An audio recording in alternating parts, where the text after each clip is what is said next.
again in today's session of transdermal drug delivery system. Today we are here to discuss about the evaluation of transdermal drug delivery system.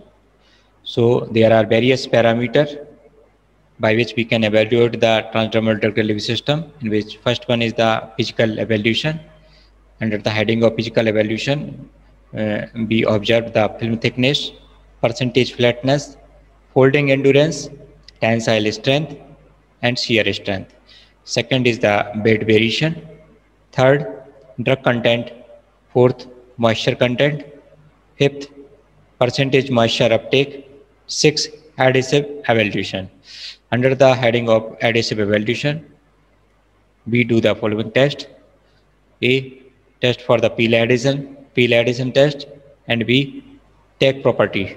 For the evaluation of tag property, we do the thumb tag test, rolling ball tag test, quick stick or peel tag test, or probe tag test.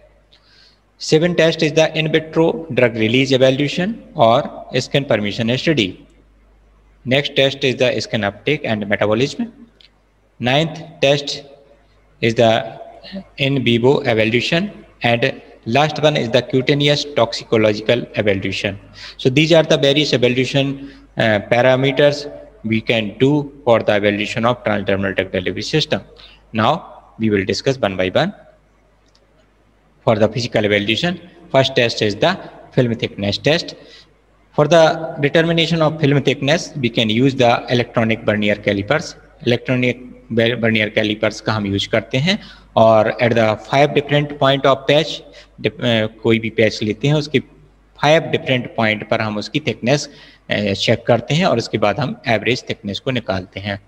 Second test में हम percentage flatness देखते हैं। इसमें हम 7 centimetre की 3 step cut करते हैं patch की, और 2 from the corner and 1 from the centre. इसके बाद हम लेंथ मेजर करते हैं और without applying the pressure length उसकी मेजर करते हैं और परसेंटेज फ्लैटनेस को निकालते हैं equal to percentage length. C is the folding endurance. Repeatedly folding a small strip of film 2 by 2 centimeter at the same place until it break। हम same step को बार बार fold करते हैं एक ही प्लेस पर जब तक कि वो ब्रेक ना हो जाए, और उसके बाद हम नंबर ऑफ फोल्ड काउंट करते हैं। That is called the folding endurance. Next test is the tensile strength और शियर स्ट्रेंथ। टेंसाइल स्ट्रेंथ और शियर स्ट्रेंथ को चेक करने के लिए मॉडिफाइड पुली सिस्टम का हम यूज करते हैं। इसमें हम measure the force required to break the system, और कितना फोर्स लग रहा है इस सिस्टम को ब्रेक करने के लिए। यहाँ पे एक स्टेनलेस स्टील की प्लेट है और उस पर एडहेसिव कोटेड टैप को हम अप्लाई करते हैं और उसके बाद उसमें वेट अप्लाई करते हैं। तो कितना फोर्स उसमें लग रहा है केजी पर सेंटीमीटर स्क्वायर में हम उसको रीडिंग को नोट करते हैं। इसको सिस्टम को ब्रेक करने के लिए कितना फोर्स लग रहा है, that is called the tensile strength और shear strength. Next is the weight variation. Weight 10 randomly selected patch. सबसे पहले हम 10 पैच को रैंडमली सिलेक्ट करते हैं और उसको वेट करते हैं। Calculate the average weight and percentage variation. उसके बाद हम इसका एवरेज वेट निकालते हैं और परसेंटेज वेट वेरिएशन को कैलकुलेट करते हैं। थर्ड टेस्ट में हम ड्रग कंटेंट डिटरमाइन करते हैं। इसके लिए सबसे पहले हम 5 सेंटीमीटर स्क्वायर की फिल्म लेते हैं, उसको छोटे छोटे पीस में कट करते हैं, cut to the pieces, and उसको 100 ml फॉस्फेट बफर में पीएच जिसका 7.4 यूज करते हैं, उसमें हम इसको मिक्स करते हैं, शेक करते हैं 24 आवर्स के लिए शेक करते हैं, और उसके बाद हम अल्ट्रासोनिकेट करते हैं 15 मिनट के लिए। अल्ट्रासोनिकेशन के बाद उसको हम फिल्टर करते हैं और उसके बाद हम एब्जॉर्बेंस को मेजर करते हैं। स्पेक्ट्रोफोटोमेट्रिकली उसका एब्जॉर्बेंस मेजर करते हैं, जिससे ड्रग कंटेंट डिटरमाइन कर लेते हैं। Next test is the percentage moisture. Percentage moisture को डिटरमाइन करने के लिए सबसे पहले हम इनिशियल वेट फिल्म का नोट करते हैं, जिसको हम W1 से डिनोट करते हैं, और इसके बाद हम इसको स्टोर करते हैं डेसिकेटर में। डेसिकेटर में स्टोर करते हैं, साथ में हम एक्टिवेटेड सिलिका लेते हैं रूम टेम्परेचर पर 24 आवर्स के लिए, और तब तक फिर उसके बाद हम इसको रिपीटेडली वेट करते हैं फिल्म को until constant weight W2 of 10, और इसके बाद हम टाइम टू टाइम इसको फिर से वेट करते रहते हैं और जब तक कि कांस्टेंट वेट हमको ना मिल जाए W2 जिसको हम डिनोट करते हैं। तो इससे परसेंटेज मॉइस्चर कंटेंट की कैलकुलेशन हम करते हैं। Next test is the percentage uptake. इसको हम सबसे पहले फिल्म को हम डेसिकेटर में 24 आवर्स के लिए रखते हैं और इनिशियल वेट हम W1 नोट करते हैं और इसके बाद हम इसको एक्सपोज करते हैं 85% रिलेटिव ह्यूमिडिटी में, जिसके लिए हम सैचुरेटेड एल्यूमिनियम क्लोराइड सॉल्यूशन का यूज करते हैं और फिर अगेन हम इसको रिपीटेडली वे करते हैं फिल्म को until the constant weight W2 of 10। जब तक कि हमें कांस्टेंट वेट W2 ना ऑफ 10 हो जाए तब तक हम फिर से इसको वेट करते हैं, जिससे कि हम परसेंटेज मॉइस्चर अपटेक की गणना कर पाते हैं।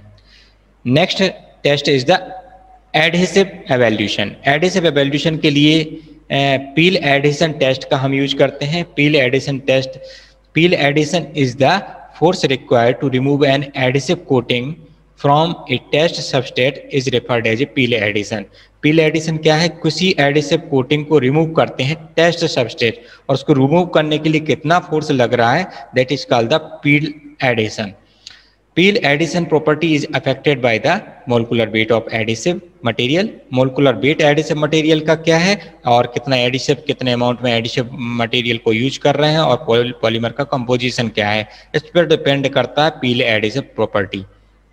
It is tested by measuring the force required to pull a single coated tape applied to a substrate at a 180 degree angle। इसको मेजर करने के लिए हम सिंगल कोटेड टैप को एक स्टैंडर्ड पैनल के ऊपर अप्लाई करते हैं और 180 एंगल से इसको पुल करते हैं और कितना फोर्स लग रहा है इसको इनके बीच में जो भी बॉन्ड है उसको ब्रेक करने के लिए कितना फोर्स लग रहा है, that is called the peel adhesive force. ठीक है, इसको हम मेजर कर लेते हैं। If the higher the value then it indicate the greater bond strength. जितना ज्यादा अगर वैल्यू आएगी इस फोर्स की तो उतने ज्यादा बॉन्ड की स्ट्रेंथ को यह इंडिकेट करता है। इस एप्रेटस के द्वारा हम इस टेस्ट को पील एडिशन टेस्ट को परफॉर्म कर पाते हैं। Next test is the tack property. Tack is the ability of a polymer to adhere to a substrate पर एडहेयर होने की जो प्रॉपर्टी है वो टैक प्रॉपर्टी कहलाती है और इसको विथ लिटिल कॉन्टैक्ट प्रेशर, थोड़ा सा प्रेशर हम अप्लाई करते हैं तो पॉलीमर एडहेयर हो जाता है सबस्ट्रेट को, that is called the tack property. और tack depend on the molecular weight and composition of tackifying resin और पॉलीमर। ठीक है, टैक की जो प्रॉपर्टी है वो मोलिकुलर वेट पर और कंपोजिशन, पॉलीमर का जो कंपोजिशन हम यूज कर रहे हैं उस पर डिपेंड करता है। टैक प्रॉपर्टी को हम फॉलोइंग टेस्ट के द्वारा डिटरमाइन कर पाते हैं। सबसे पहले thumb tack test, rolling ball टैक टेस्ट, क्विक स्टिक पील टैक टेस्ट और प्रोब टैक टेस्ट। ये 4 टेस्ट हैं जिसके द्वारा हम टैक प्रॉपर्टी को डिटरमाइन कर पाते हैं। अब let's discuss one by one. Thumb tack test, जैसा नाम से पता चल रहा थंब टैक टेस्ट, तो इसका एवेल्यूशन हम कर पाते हैं by pressing thumb briefly on the adhesive. Adhesive के ऊपर ब्रीफली हम उसको प्रेस करते हैं, थंब को प्रेस करते हैं और उसकी टैक प्रॉपर्टी को चेक करते हैं। सेकंड टेस्ट है रोलिंग बॉल टैक टेस्ट। रोलिंग बॉल टैक टेस्ट में हम एक बॉल का यूज करते हैं, स्टेनलेस स्टील बॉल का यूज करते हैं और इसको यहाँ से measurement the distance that is stainless steel ball travel along upward facing adhesive. If adhesive is the less sticky, ball travels more distance। तो ये बॉल को ट्रेवल करते हैं एडिसिव फिल्म के ऊपर और जितनी ज़्यादा डिस्टेंस ट्रेवल करती है उतनी कम टैक प्रॉपर्टी होती है और अगर कम डिस्टेंस ट्रेवल कर पाती है तो टैक प्रॉपर्टी उसकी ज़्यादा होती है। Next is the quick stick और peel tack test. Peel force required to break the bond between an adhesive and the substrate. Adhesive और सबस्ट्रेट के बीच में जो बॉन्ड होता है उसको ब्रेक करने के लिए जो फोर्स लगता है वो पील फोर्स कहलाता है। जैसे ये एडिसिव बॉन्ड एडिसिव फिल्म है और ये सबस्ट्रेट है, इसके बीच में जो बॉन्डिंग है इसको ब्रेक करने के लिए कितना फोर्स लग रहा है वो पील फोर्स कहलाता है। ठीक है, तो pulling the tape away from the substrate at a 90 degree.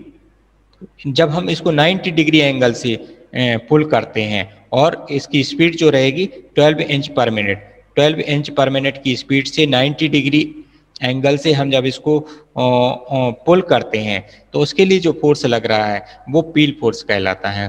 Force is expressed in ऑन्स और ग्राम पर इंच इन विड्थ। ग्राम पर इंच विड्थ में इसको कितना फोर्स लग रहा है, that is called the peel force, और इसको क्विक स्टिक या पील टेक टेस्ट कहते हैं। Next is the probe tack test.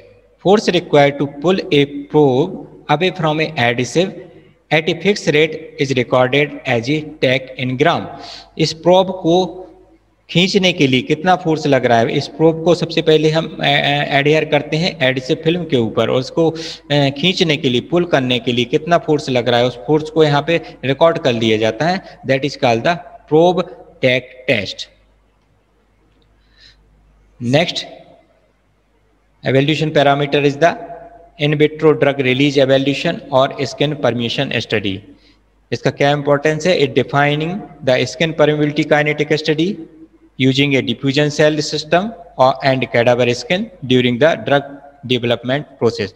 Drug development process में स्किन परमिबिलिटी काइनेटिक स्टडी देखने के लिए ड्रग की क्या परमिशन है उसका, और इसके लिए हम डिफ्यूजन सेल का सिस्टम का यूज करते हैं एंड कैडावर स्किन का यूज हम करते हैं। In vitro drug release kinetics to be used for batch to batch release as a compendial test. एक कंपेंडियल टेस्ट भी है और batch to batch release pattern को असेस करने के लिए हम इस टेस्ट को परफॉर्म करते हैं। सबसे पहले हम स्किन को प्रिपरेशन करते हैं। स्किन प्रिपरेशन के लिए हम intact full thickness skin use करते हैं, और ये स्किन हम हेयरलेस माउस की यूज करते हैं rather than the cadaver skin. Hairless mouse या पिग ईयर स्किन को हम यूज करते हैं, फुल थिकनेस स्किन। उसके बाद हम उसको separation of epidermis from the full thickness of skin, इसके बाद हम एपिडर्मिस को स्कैल्पेल की हेल्प से सेपरेट करते हैं एपिडर्मिस को, देन हम उसको यूज करते हैं। In vitro permission study can be studied by following diffusion cell. First one is the Franz diffusion cell, second Keshary Chien KC cell, third Walia चीन BC cell, fourth Ghannam Chien GC membrane permission cell, fifth Jhawer Lord rotating disc cell, और इसके लिए हम dissolution apparatus भी use कर सकते हैं। Type fifth paddle over disc, type 6 cylinder, और टाइप 7 रेसिप्रोकेटिंग होल्डर का यूज करके हम डिजोल्यूशन स्टडी के द्वारा भी हम परमिशन काइनेटिक को चेक कर पाते हैं। Now Keshary Chien KC cell, it has an effective receptor volume 12 ml and a skin surface area 3.14 centimetre square. जो स्किन सरफेस एरिया यहाँ पे है वो 3.14 सेंटीमीटर स्क्वायर है, और इसका जो रिसेप्टर वॉल्यूम है इसमें 12 ml है। तो केसरी चीन सेल में सबसे पहले एक रिसेप्टर कंपार्टमेंट है और एक डोनर कंपार्टमेंट है। Donor compartment, receptor compartment. Receptor compartment को हम एक वाटर जैकेट की हेल्प से कवर करके रखते हैं, जिससे टेम्परेचर हम 37 डिग्री मेंटेन कर पाए। यहाँ से वाटर इन होता है और यहाँ से वाटर आउट होता है। इसके बाद यहाँ पे एक डोनर कंपार्टमेंट है, और इन दोनों के बीच में हम स्किन को माउंट करते हैं। स्किन को माउंट करते हैं जिसका एरिया 3.14 सेंटीमीटर स्क्वायर होता है। इसके ऊपर हम ट्रांसडर्मल सिस्टम को अप्लाई करते हैं, और यहाँ से सैंपल को विड्रॉ करने के लिए सैम्पलिंग पोर्ट होता है। तो इस तरीके से केसरी चेन सेल होता है। इसके अंदर एक रोटेटिंग स्टार हेड मैग्नेटिक होता है। स्टार हेड मैग्नेट होता है जो कि रोटेट होता है एक 600 आरपीएम की स्पीड से, that is driven by the 3 volt synchronous motor. 3 volt synchronous motor की हेल्प से ये रोटेट होता है स्टार हेड मैग्नेट। नेक्स्ट है Franz diffusion cell. This has a effective permission area 1 centimeter square and receptor cell volume 10 ml। इसमें भी एक donor compartment है यहाँ पे और एक रिसेप्टर कंपार्टमेंट है। रिसेप्टर कंपार्टमेंट का जो वॉल्यूम है वो कैपेसिटी है 10 ml होता है। इसके बाद जो इफेक्टिव सरफेस एरिया है स्किन का 1 सेंटीमीटर स्क्वायर होता है। यहाँ पे भी रिसेप्टर सैम्पलिंग पोर्ट यहाँ पे दिया गया है, और इनको हम क्लैंप की हेल्प से दोनों डोनर कंपार्टमेंट को और रिसेप्टर कंपार्टमेंट को टाइट करके रखते हैं। इसका procedure for the Franz diffusion cell, सबसे पहले रिसेप्टर कंपार्टमेंट को हम फिल करते हैं 10 ml फास्फेट बफर से, और इसको स्टर करते हैं 100 आरपीएम और टेम्परेचर इसका हम रखते हैं 32 डिग्री सेंटीग्रेड पर इसको मेंटेन करते हैं। स्किन को हम केयरफुली चेक करते हैं मैग्नीफाइंग ग्लास की हेल्प से और इंश्योर करते हैं कि इसमें कोई होल नहीं है, कोई सरफेस इरेगुलरिटी नहीं है। इसके बाद हम स्किन को माउंट करते हैं। स्किन को हम माउंट करते हैं डोनर कंपार्टमेंट और रिसेप्टर कंपार्टमेंट के बीच में। इसके बाद ट्रांसडर्मल सिस्टम को हम अप्लाई करते हैं। यहाँ पे स्किन के ऊपर ट्रांसडर्मल सिस्टम को अप्लाई करते हैं और सैंपल को विदड्रॉ करते हैं at the regular interval through the sampling port. Sampling port से हम सैंपल को विदड्रॉ करते हैं और 24 आवर्स तक सैंपल को विदड्रॉ करते हैं। इसके बाद हम उसको एनालाइज करते हैं स्पेक्ट्रोफोटोमेट्रिकली। और जैसे ही हम सैंपल को विदड्रॉ करते हैं तो रिसेप्टर फेज को इमीडिएटली रिप्लेस करते हैं equal volume of receiver fluid से। जो भी रिसीवर फ्लूइड है, फ्रेश डिफ्यूजन बफर है, उसको हम रिप्लेस करते रहते हैं, जिससे रिसेप्टर फ्लूइड का जो वॉल्यूम है वो फिक्स रहता है 10 ml। Next parameter is the skin uptake and metabolism. Skin possesses ability to metabolize drug, hence research can be focused on the pro-drug approach. Skin में एबिलिटी होती है कि वह ड्रग को मेटाबोलाइज कर पाती है, इसलिए हम प्रोडक्ट की अप्रोच पर भी फोकस करते हैं। स्किन अपटेक को चेक करने के लिए प्रोसीजर, सबसे पहले हम स्किन पीस 3x3 सेंटीमीटर का माउंट करते हैं between the donor compartment and receptor compartment of Ballia chain VC cell और उसको 37 डिग्री सेंटीग्रेड पर हम मेंटेन करते हैं। Stratum corneum is expose to the drug saturated solution of a drug in normal saline and other side of skin is protected with the impermeable aluminium foil. जो एक side से drug, जो skin की एक side को stratum corneum side से drug को expose करते हैं, ड्रग स्ट्रेटम कॉर्नियम को एक्सपोज करते हैं ड्रग्स के सैचुरेटेड सॉल्यूशन से, और सेकंड साइड जो है उसको हम एल्यूमिनियम फॉइल से प्रोटेक्ट करते हैं स्किन को। इसके बाद हम time to time sample withdraw करते हैं और देखते हैं कि कितना मेटाबॉलिज्म, ड्रग कितना मेटाबोलाइज हो रही है, उसको चेक करते हैं। Next parameter is the in vivo evolution. In vivo evolution के लिए हम animal models and human models का यूज करते हैं। सबसे पहले एनिमल मॉडल्स की चर्चा करते हैं। एनिमल मॉडल्स के लिए हम क्यों यूज करते हैं? Considerable time and resource are required to carry out the human study and so animal are preferred at a small scale. अगर हम एनिमल स्टडी की ओर जाते हैं तो हमें टाइम की भी ज़रूरत पड़ती है और रिसोर्स की भी ज़्यादा ज़रूरत पड़ती है, इसलिए स्मॉल स्केल पर करना है तो हम एनिमल स्टडी को प्रेफर करते हैं। Most common animal used for the evaluating the transdermal drug delivery system are the mouse. Mouse का हम यूज कर सकते हैं, रेट का यूज कर सकते हैं, हेयरलेस डॉग का, हेयरलेस रेशस मंकी, रेबिट्स का भी हम यूज कर सकते हैं और गिन्नी पिग का भी हम यूज कर सकते हैं। तो these are the animal we can use for the in vivo evolution of transdermal study. Rhesus monkey is one of the most reliable model for the in vivo evaluation of the transdermal drug delivery system. Rhesus monkey का हम use करते हैं, एक reliable model है in vivo evaluation of transdermal drug delivery system in the man. Now human models. The final stage of the development of transdermal device involve the collection of pharmacokinetic and pharmacokinetic data following application of the patch on the human volunteers. Finally जब final stage में जो हम जो भी data collect करते हैं pharmacokinetic और pharmacodynamic data, वह हम कलेक्ट करते हैं by the application of patch to the human volunteers. Human volunteers के ऊपर पैच को अप्लाई करते हैं, उसके बाद हम फाइनल स्टेज का जो डाटा है उसको कलेक्ट करते हैं। इसके लिए क्लिनिकल ट्रायल कंडक्ट करते हैं। Clinical trial have been conducted to assess the efficacy, risk involved, side effect और पेशेंट कंप्लायंस। रिस्क क्या है और एफिकेसी कितनी है, साइड इफेक्ट्स क्या है और पेशेंट कंप्लायंस क्या है, इसको चेक करने के लिए क्लिनिकल ट्रायल्स कंडक्ट किए जाते हैं। क्लिनिकल ट्रायल्स में phase 1, phase 2, phase 3, phase 4 conduct करते हैं। Phase 1 trials are conducted to determine the mainly safety in the volunteers. Volunteers में सेफ्टी को मेजर करने के लिए फेज 1 क्लिनिकल ट्रायल्स कंडक्ट करते हैं, और phase 2 clinical trials determine the short term efficacy and mainly effectiveness in the patient में effectiveness को चेक करने के लिए और शॉर्ट टर्म सेफ्टी को चेक करने के लिए फेज 2 क्लिनिकल ट्रायल को कंडक्ट करते हैं। इसके बाद फेज 3 ट्रायल्स को indicate the safety and effectiveness in the large number of patient population.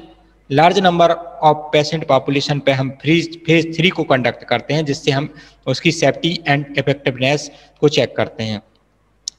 Last phase होती है phase 4 trials. Phase 4 trials conduct at the post marketing surveillance are done for the marketed patch to detect the adverse drug reaction। जो marketed हो चुका है, जो post market surveillance को check करने के लिए क्लिनिकल ट्रायल की फेज 4 को हम कंडक्ट करते हैं, जिसमें जो मार्केटेड पैच हैं उसमें कोई एडवर्स ड्रग रिएक्शन तो नहीं है, उसको हम चेक करते हैं फेज 4 के द्वारा। Last test is the cutaneous toxicological evaluation. Cutaneous toxicological evaluation के लिए हम 2 टेस्ट परफॉर्म करते हैं, कॉन्टैक्ट इरिटेशन डर्मेटाइटिस टेस्ट और evaporative water loss measurement. Contact irritant dermatitis को चेक करने के लिए contact irritant dermatitis result from direct toxic injury to the cell membrane, cytoplasm और न्यूक्लाई। जो सेल मेम्ब्रेन में, साइटोप्लाज्म या न्यूक्लाई में कोई डायरेक्ट टॉक्सिक इंजरी तो नहीं है, उसको हम कॉन्टैक्ट इरिटेंट टेस्ट के द्वारा चेक करते हैं। This is generally manifested by the inflammation, cutaneous erythema and itching. इसको हम जनरली इन्फ्लामेशन या एरेथमा या ईचिंग के द्वारा हम चेक कर पाते हैं।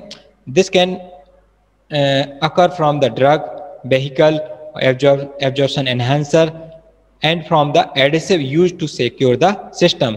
तो ये किसी भी कारण से हो सकता है, ड्रग के द्वारा भी हो सकता है, वेहिकल के द्वारा भी हो सकता है, एब्जॉर्प्शन एनहांसर्स के द्वारा भी हो सकता है, या जो एडिसिव मटेरियल हमने यूज किया है सिस्टम को सिक्योर करने के लिए, स्किन के ऊपर सिक्योर करने के लिए जो एडिसिव मटेरियल का हम यूज करते हैं, उसके द्वारा भी ये टॉक्सिसिटी जनरेट हो सकती है। तो इसको हम चेक करने के लिए एनिमल मॉडल्स का, रैबिट्स का, गिनी पिग का हम यूज कर सकते हैं। सेकेंड टेस्ट है evaporative water loss measurement. Evaporative water loss measurement क्यों होता है? ये टिश्यू इंजरी के द्वारा होता है, डैमेज सरफेस के द्वारा होता है। तो contact irritation also disrupt the stratum corneum barrier. जो कॉन्टैक्ट इरिटेशन होता है वह